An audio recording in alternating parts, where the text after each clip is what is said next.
नमस्कार मित्रों। योग दर्शन के पूर्व वर्ष के जो प्रश्न पत्र हैं उन पर हमारी चर्चा चल रही है। कुछ प्रश्न थे जिन पे हमने पूर्व कक्षाओं में चर्चा की, आप उनको देख लीजिएगा। जून 2019 के जो प्रश्न हैं उन पे हम प्रारंभ कर रहे हैं। प्रश्न है कि योग सूत्रानुसार चित्त परिणामों का कौन सा क्रम सही है। ये चित्त परिणाम वाला पाठ पिछली परीक्षाओं में भी पूछा गया था, यहाँ पर भी पूछा जा रहा है। चित्त के 3 ही परिणाम थे आपके, निरोध, समाधि, एकाग्रता। तो यहाँ पे क्रम पूछा है, तो क्रम यहाँ पे बनेगा आपका निरोध, समाधि और एकाग्रता। इसको आप याद रखने की दृष्टि से इनके इनिशियल लेके निरोध का नी लिया, समाधि का स लिया और एकाग्रता का ए लिया और निसे शब्द बना के इसको आप याद रख सकते हैं। कभी आगे भी क्रम पूछा जाए तो आप इसको बता पाएंगे। अगला कि महर्षि पतंजलि के अनुसार यम नियम के अनुष्ठान में उत्पन्न बाधा को दूर करने का उपाय निम्न में से क्या है। यम नियम की चर्चा आपके साधन पाद में है। साधन पाद में जब आपका अष्टांग योग का प्रकरण आता है तो यम नियम की व्याख्या करने के बाद में यम और नियम के जो विपरीत हैं, जैसे अहिंसा का विपरीत हिंसा, सत्य का विपरीत झूठ, तो उनकी बात की गई है और उनके लिए एक टेक्निकल वर्ड यूज किया जाता है वहाँ पे, वितर्क। तो वितर्का हिंसादय कृतकारितनुमोदिता लोभ क्रोध मोह पूर्वका, ऐसे बहुत सारी व्याख्या वहाँ वितर्कों के संदर्भ में की गई है कि वितर्क ये हैं हिंसा इत्यादि, वे कृत भी कारित भी अनुमोदित भी होते हैं। उनके 3 कारण हैं, लोभ, क्रोध और मोह। उनके 3 स्तर हैं, मृदु, मध्य, अधिमात्र, और 2 उनके फल दिए गए हैं, अनंत दुख और अनंत अज्ञान। तो यम नियम के अनुष्ठान में बाधा करने वाला पाठ हो गया आपका वितर्क। अब उसको दूर करना है, उन बाधाओं को। तो दूर करने का महर्षि पतंजलि ने क्या उपाय बताया है, वितर्क बाधने प्रतिपक्ष भावनम, कि यदि वितर्कों से बाधा हो तो। अब प्रश्नकर्ता ने क्या किया, वितर्क शब्द नहीं डाला साक्षात, उसने क्या, यम नियम की बाधा हो, यम नियम के अनुष्ठान में बाधा हो रही हो। तो जिनको वितर्क का अर्थ ना पता हो तो वो सूत्र के आधार पर इसको याद नहीं रख पाएंगे, क्योंकि वितर्क शब्द कहते तो उनको वितर्क बाधने प्रतिपक्ष भावनम ये पाठ याद आता, लेकिन यहाँ पे तो उस वितर्क का जो भाव था हिंदी में वो लिखा आपका कि यम नियम के अनुष्ठान में बाधा। इसलिए बार बार मैं कह रहा हूँ, पिछली कक्षाओं में भी कहा था, सूत्र तो याद होना ही चाहिए। तो कहीं कहीं पर सूत्र के भावों को लेकर भी प्रश्न पूछा जाता है, तो उनका भाव भी आपको पता होना चाहिए। तो यहाँ पे क्या ऑप्शन बनेगा आपका कि वितर्क बाधने प्रतिपक्ष भावनम, बी ऑप्शन आपका हो जाएगा।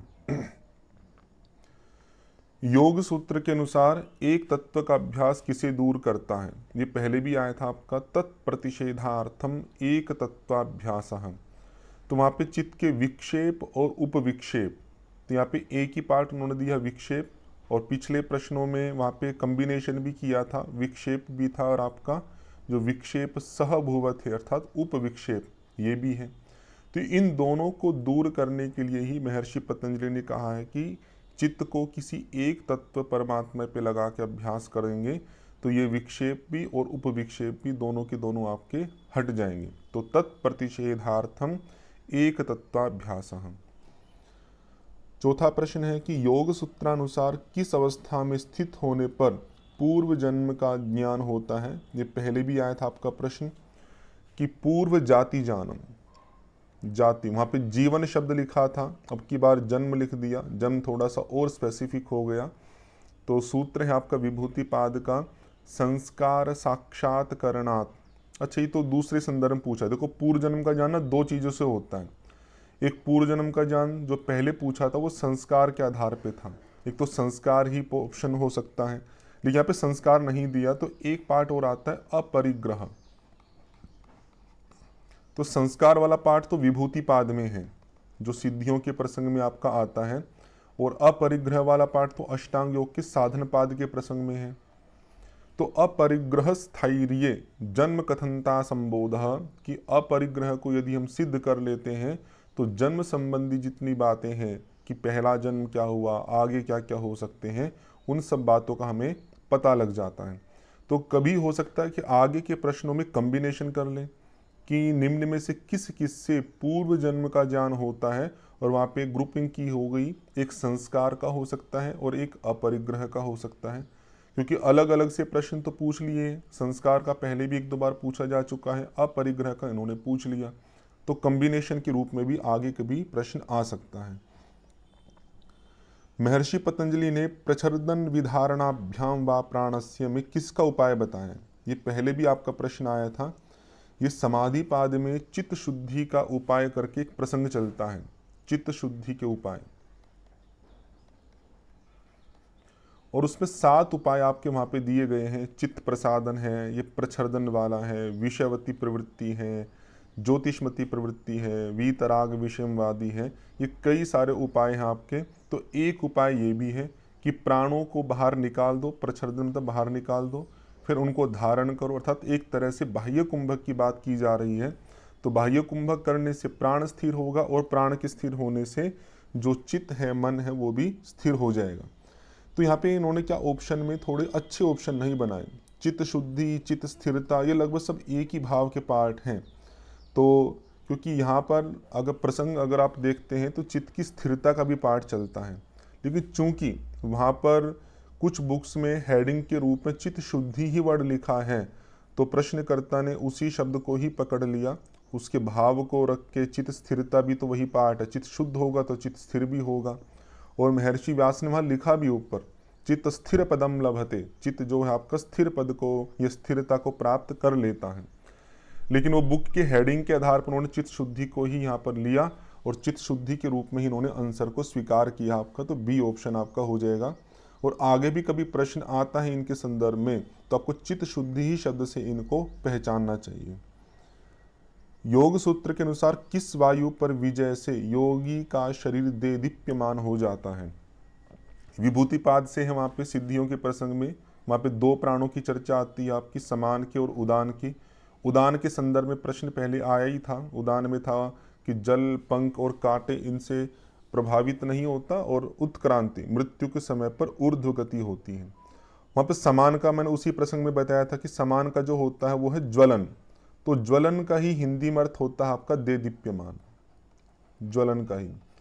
तो देदीप्यमान मतलब कांति युक्त, लावण्य युक्त, शरीर में एक चमक टाइप की आ जाएगी।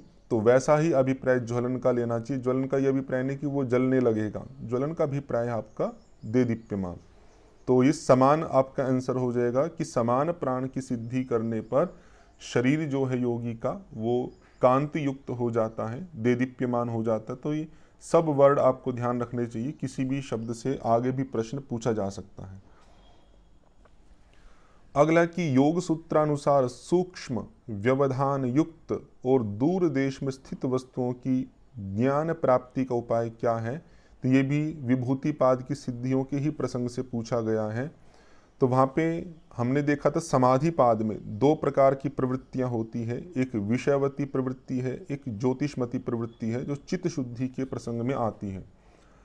विभूतिपाद के अंदर कहा कि प्रवृत्त्यालोक न्यासात सूक्ष्म व्यवहित विप्रकृष्ट ज्ञानम, कि प्रवृत्ति के आलोक का न्यास करने से सूक्ष्म का, व्यवधान के लिए वहाँ पे वर्ड क्या है व्यवहित का, और दूर के लिए विप्रकृष्ट।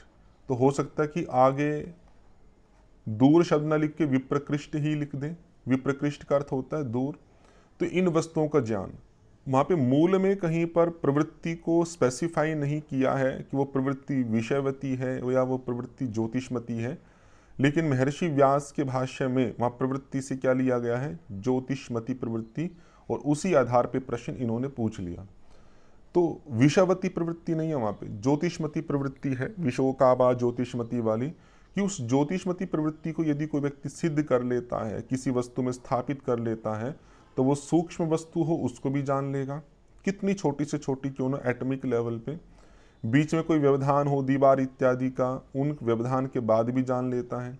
ये कोई बहुत दूर स्थित हो, बहुत दूर, लाखों करोड़ों अरबों किलोमीटर दूर स्थित वस्तु हो, तो उन दूर स्थित वस्तुओं को भी वो जान लेता है, मतलब उसकी दिव्य दृष्टि हो जाती है, तो वो हर प्रकार की वस्तुओं को प्राप्त कर लेता है। तो बी ऑप्शन बनेगा ज्योतिषमती प्रवृत्ति। बाकी अलग है। संस्कार वाले में तो पूर्व जाति जानम आएगा, बंध कारण शैथिल्यात में पर शरीरावेश पर काया प्रवेश आएगा, और विषयवती प्रवृत्ति का कोई भी पार्ट वहां पे सिद्धि के रूप में नहीं दिया है।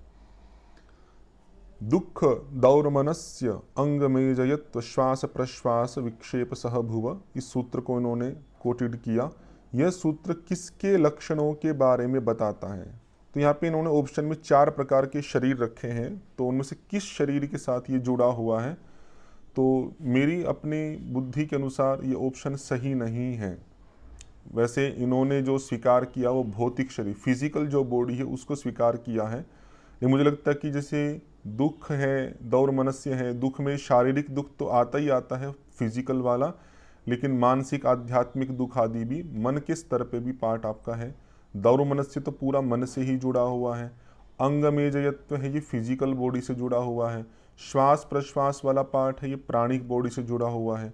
अगर देखा जाए तो ये अगर सूत्र के आधार पे देखें तो ये सब चित्त के पार्ट हैं।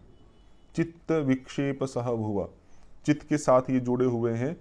चाहे वो विक्षेप हो चाहे विक्षेप सह भुव हो, उनको जब हेडिंग रखा गया चित्त के विक्षेप के रूप में रखा जाता है तो चित्त की ही स्तर पे उनको देखना चाहिए। लेकिन यहाँ पे प्रश्नकर्ता ने उनको भौतिक शरीर के रूप में ही स्वीकार किया है। तो आप मान लीजिए आगे भी कभी प्रश्न आता है तो आपके लिए प्रमाण हो जाएगा कि पहले के प्रश्नों में उसको भौतिक शरीर के रूप में स्वीकार किया है, तो आगे के प्रश्नों में भी अगर कोई ऐसा प्रश्न आता है तो इस आधार पर आप भौतिक शरीर के साथ उनको जोड़ सकते हैं। बाकी मेरी दृष्टि से ये उतना उचित नहीं लगा। इनमें से कौन कौन से क्लेश है? वो साधारण सा प्रश्न है, पहले भी आया है। 5 ही क्लेश है, सीक्वेंस से रखेंगे तो अविद्या, अस्मिता, राग, द्वेष, अभिनिवेश। तो यहाँ पे अस्मिता वाला पार्ट हो गया और राग वाला पार्ट हो गया। प्रश्नकर्ता ने कंफ्यूज करने के लिए स्मिता शब्द भी लिखा है। यदि कोई व्यक्ति ध्यान से ना देखे उस चीज़ को तो वो अस्मिता और स्मिता में अंतर नहीं कर पाएगा। वैसे स्मित शब्द का जो अर्थ होता है हल्के हल्के हंसने को स्मित शब्द कहा जाता है। श्मिंग ईशद धसने ऐसे करके एक धातु आती है संस्कृत की, तो ये आपका योग दर्शन का शब्द ही नहीं है, तो क्लेश के संदर्भ में नहीं आएगा।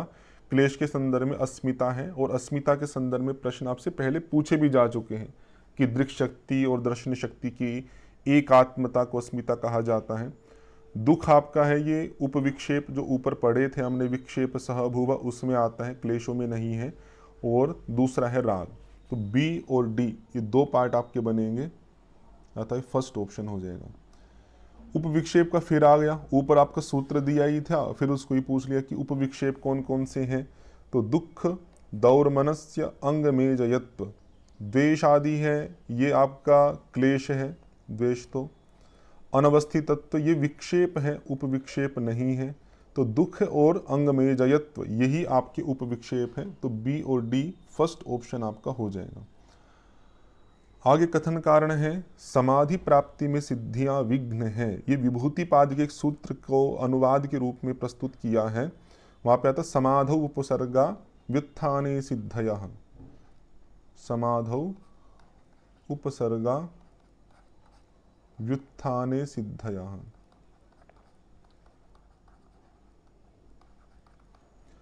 कि जितनी भी सिद्धियां पहले बताई गई थी ये समाधि में उपसर्ग है। उपसर्ग बोलते विघ्न को।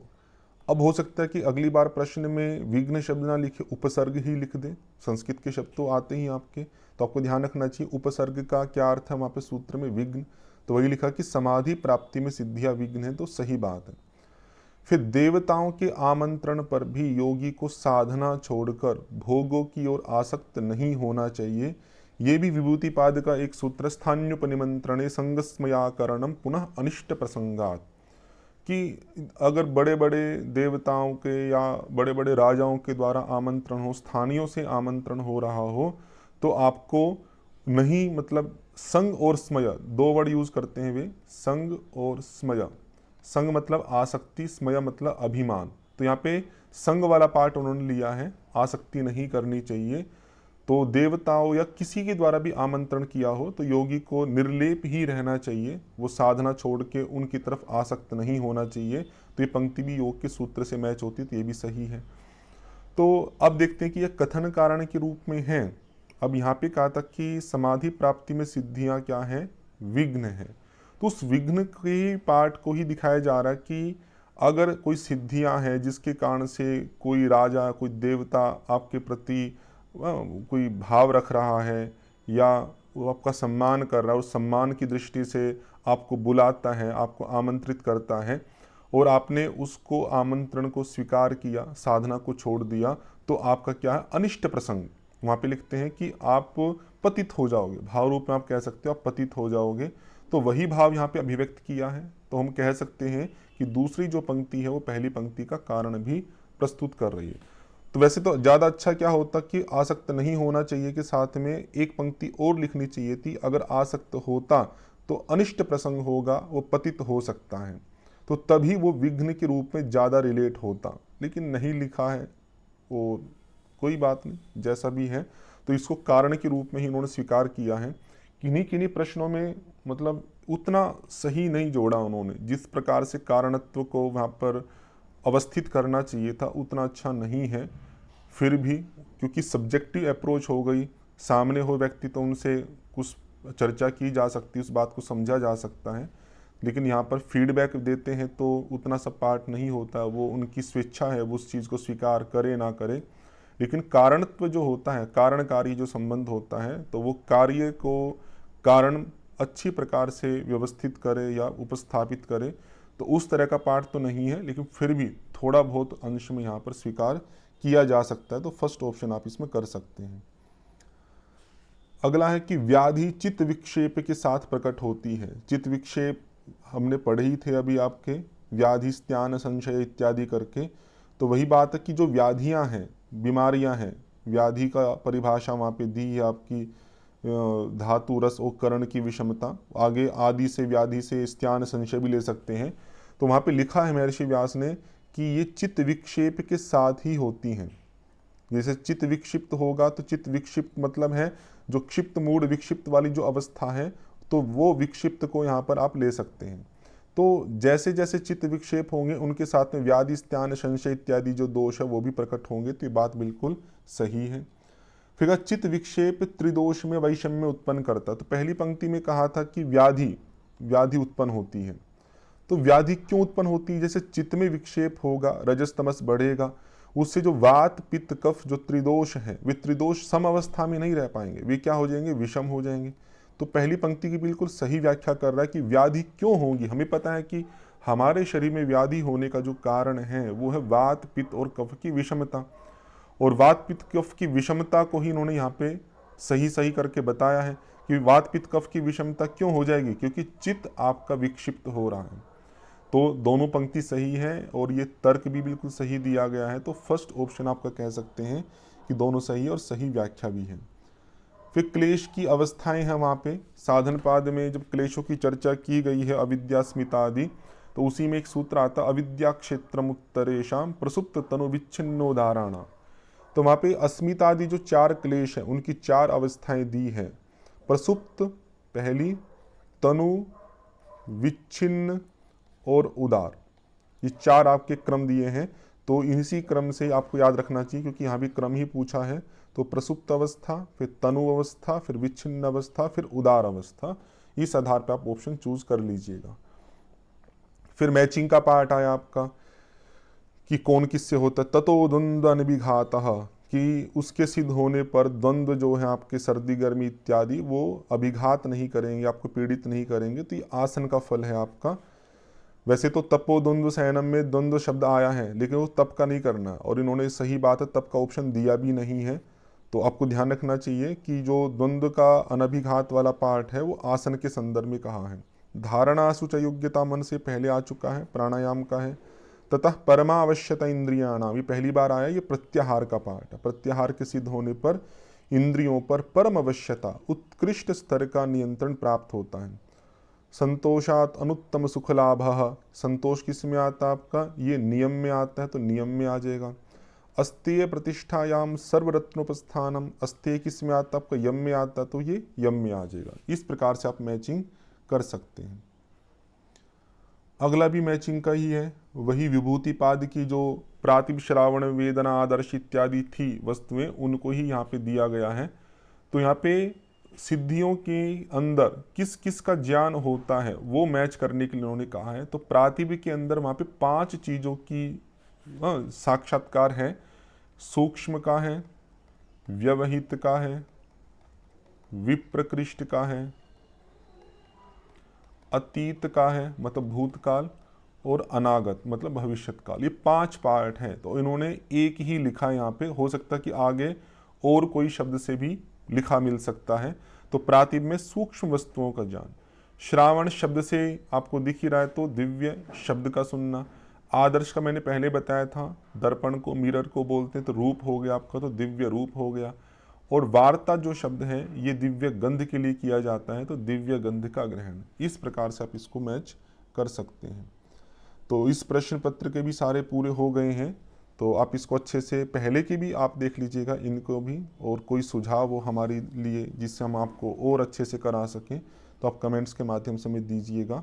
आपका स्वागत रहेगा। तो आज इतना ही रखते हैं। ओम शम।